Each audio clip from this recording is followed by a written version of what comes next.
Hey, let's talk about exercise a little bit more, and I'm going to show you a few things. So again, I want to talk more about movement than exercise. We are living in a day and age where we spend a lot of time sitting, we spend a lot of time inside, we spend a lot of time like looking down maybe at a phone, which is horrible for your upper cervical spine, which is your neck. Just think about like any amount that your head goes down, like the more and more it goes down, it's like exponential weight on your upper cervical spine. So that's kind of a side note, but then we just end up having this like horrible posture. You know, we're on our computers. I'm totally guilty too. I spend a lot of time working on my laptop or even my phone because it's like my mini computer. But there are things that we can be doing throughout the day. And there are actual studies that tell us that exercise, purposeful exercise is of course very, very important, but the amount of movement you do throughout the day can actually be as or more important. So if you go to the gym, you spend your hour working out or whatever, and then you go home and you're just sitting, and of course probably like not eating great, then you're not doing yourself any favors. You're not doing your body any favors.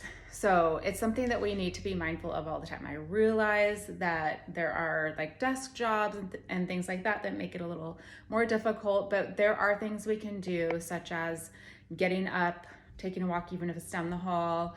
In my office, I work from home, but I have a yoga ball that I'll sit on, and that helps you like sit up a little more, engages your core more, and it also just like has you moving a little bit. And I think that engaging all those little muscles, but it can also make you a little more mindful and less like slouchy and more energized, if that makes any sense.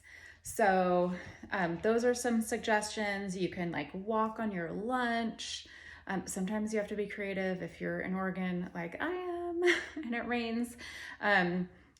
Just being creative. If you're near somewhere, like, you can do mall walking or whatever it takes, but it's just so, so important. I used to have a desk job to where I just felt like tied to the desk, but basically I would leave at the end of the day feeling too exhausted to even care about exercise. And it was, because the more like sedentary you are, the less just energy that you have. And I know it sounds kind of funny, but I think everybody is listening is probably like, yeah, I totally know what you mean. Totally know that feeling. So another thing is just for regular exercise, for establishing habits. I think we all know that you just have to basically, like, if you're exercising in the evening, you just go. Like after work, maybe you just don't even go home, you go to the gym, or you get home, you do your like just the minimum of what you need to do, and then you go. Or if you're going on a run or whatever, the worst thing to do is to sit down and to just try to relax, because then it's going to be like, oh, I'll just go tomorrow. So making appointments with yourself are super helpful. Writing it in your calendar, and so you're like Monday, Wednesday, Friday at this time, this hour is blocked out, period. And if you have a day where it's like maybe you're not feeling great, maybe you're extra tired, maybe just choose a different form of exercise. So it's, instead of maybe you're going to go on a run or you're going to go to a class that is a little more intense, then perhaps on those days you walk, right? So it's still movement. Our core is so important. I think everybody knows that, but our core is not just abs. Our core is this entire section of our body. And so it includes your back. And I think everybody knows that if your core is weak, then you can absolutely be more at risk for back issues.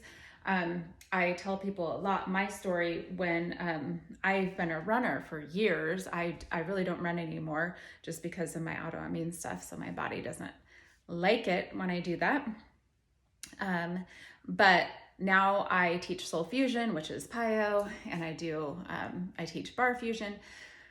They can be intense, but low impact, so they're not sending my body through the roof. But my whole point in saying all this is that when I had a lower back injury, I had to kind of stop running for a while.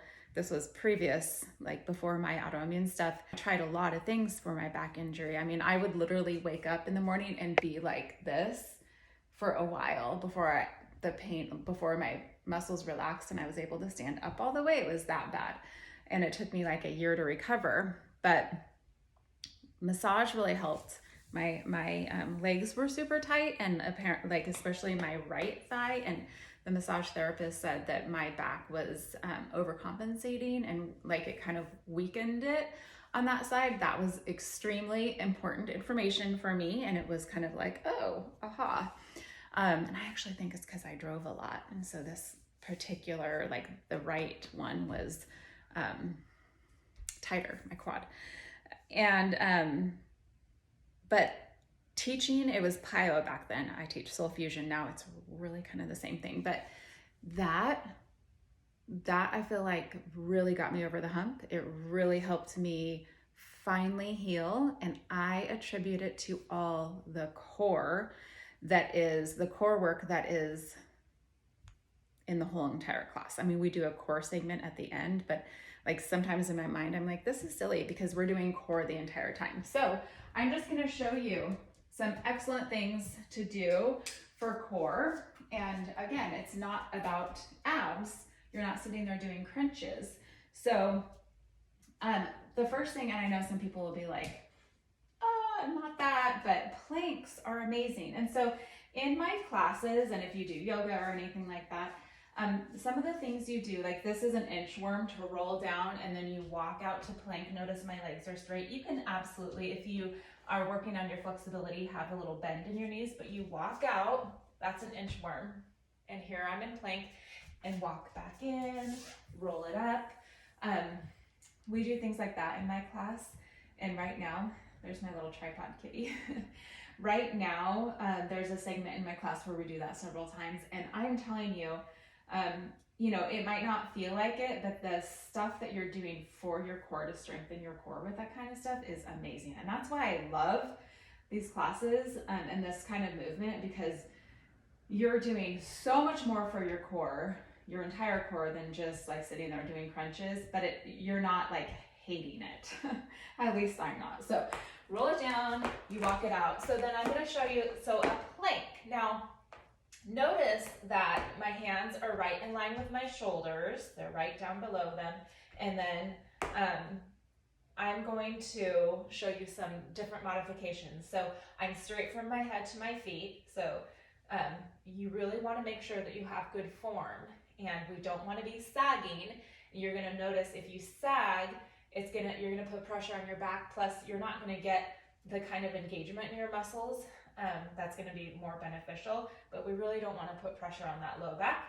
And then if you're up in a tent, again, you're having way less muscle engagement, and so it's easier. You'll be able to tell, but you're not getting the benefits in your core like you are if you're straight from your head to your feet. Now, if you're new to planking, for one, you can be on your hands or your forearms, doesn't matter. I don't even know which one feels easier or harder, to be honest with you. It depends on the day. But if you're new, you can either have one knee down and then challenge yourself to hold it a little longer each time, you know, maybe start with 10 seconds. You can have both knees down, and you can do different things, like start with a wall plank.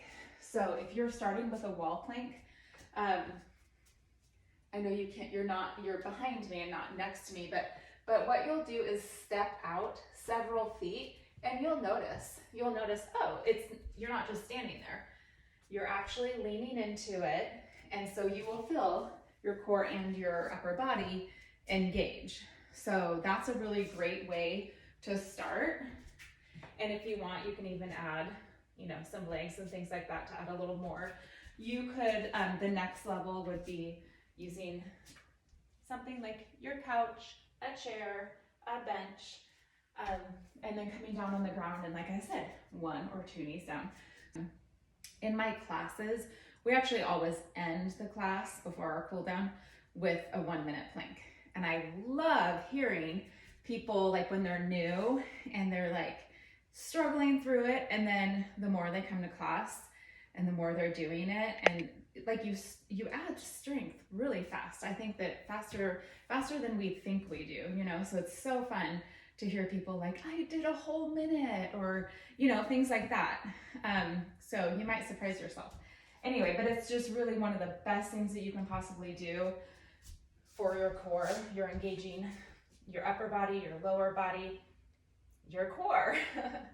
And then from there, if you want to get creative, you can do some side planks. So if you just have, let's say like even like 10 minutes in the morning, and you want to do something, some kind of movement to energize yourself, to add a little strength and flexibility, these are things that I would do.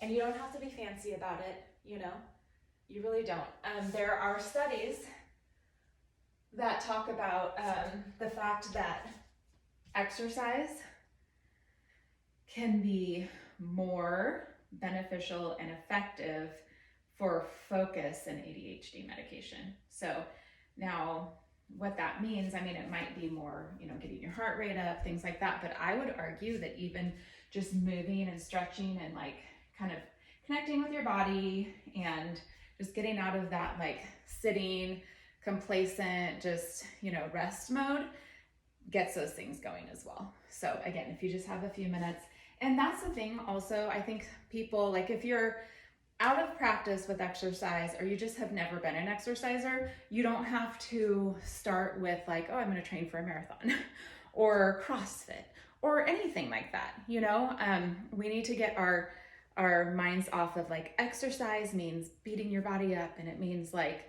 going from 0 to 60 and high stress for your body. That is not what it means at all. So these are just some little things that you can do. And even if like maybe you're working from home, or you have an office to where you have your own space, you can do things like this there, you know, and to help energize you in the middle of the day, especially if you can't go on a walk or something like that. Another thing that I really like is a wall sit. I don't know if I should say I like it, but so basically you're up against the wall, and then you come down into like a chair squat position. Now the goal would be to your thighs, oh my gosh, level with the ground. What's the word I'm looking for? You know what the word is I'm looking for. So, but that might take a little building up to, so we can start up here. But to hold here, draw your core in and just hold it for, you know, again, think of a goal, like maybe it's 30 seconds, maybe it's 20 seconds, maybe it's a minute, but, and then maybe you're starting up here with 10 seconds, and then you build and you go down a little bit more. But this is something that obviously you're gonna feel it in your legs, but also your core. It's one of those things you can do anywhere. And you can also do things like you can always add. You could add a weight, you could add some little leg kicks, things like that. But it's another thing that really helps engage your core. I think that, like I said, we're sedentary in a lot of our American standard or standard American lifestyle habits.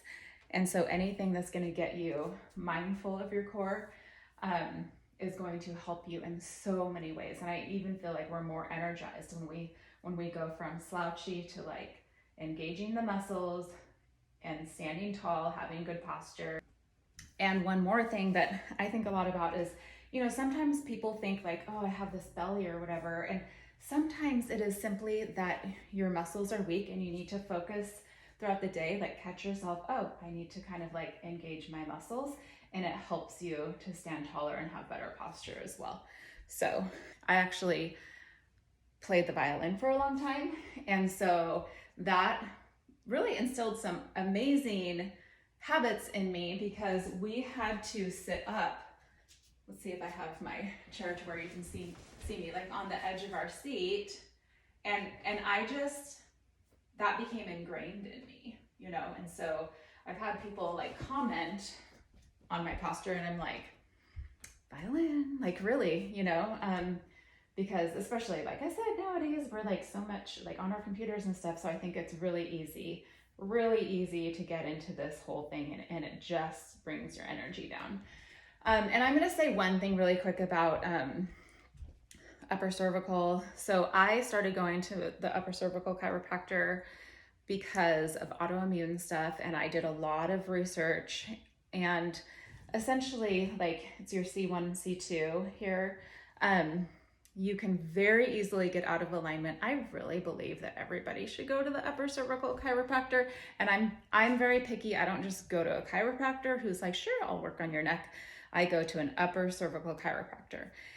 And this is the most mobile joint in our body, and it's the most important because it's like the wires connecting your mother brain to the rest of your body.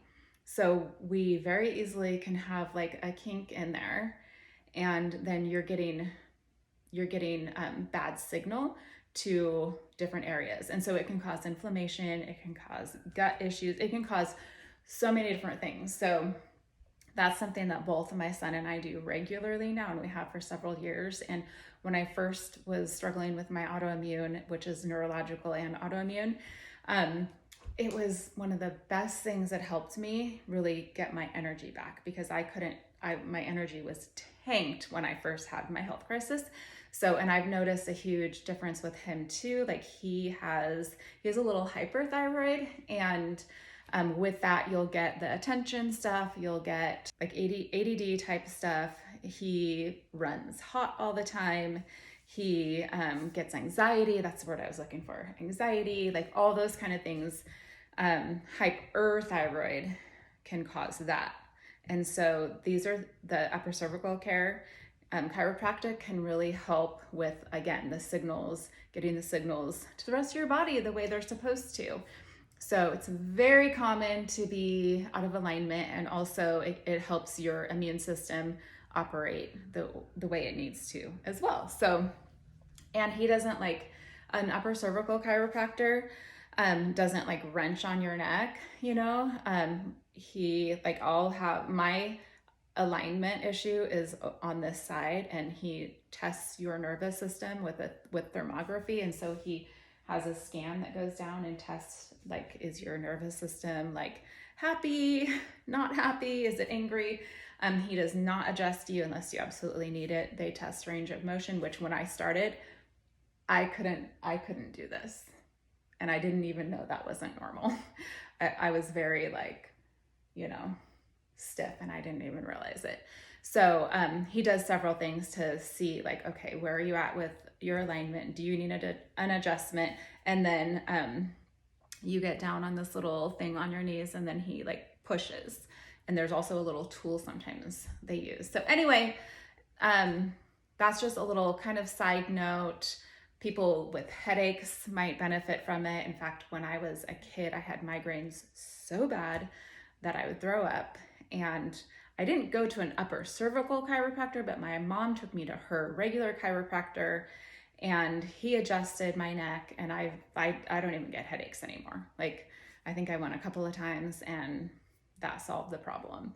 So I've had other people to where I'm like, maybe you should try, you know, and they do it, and same thing. So your hormones can get jacked because of misalignment, like so many things. And you just have to remember, most mobile joint in our body, and yet like it's the most important because of where it's connected as well. But it's not one of those things where you're just gonna know, you know, like a broken arm or something, that you're out of alignment.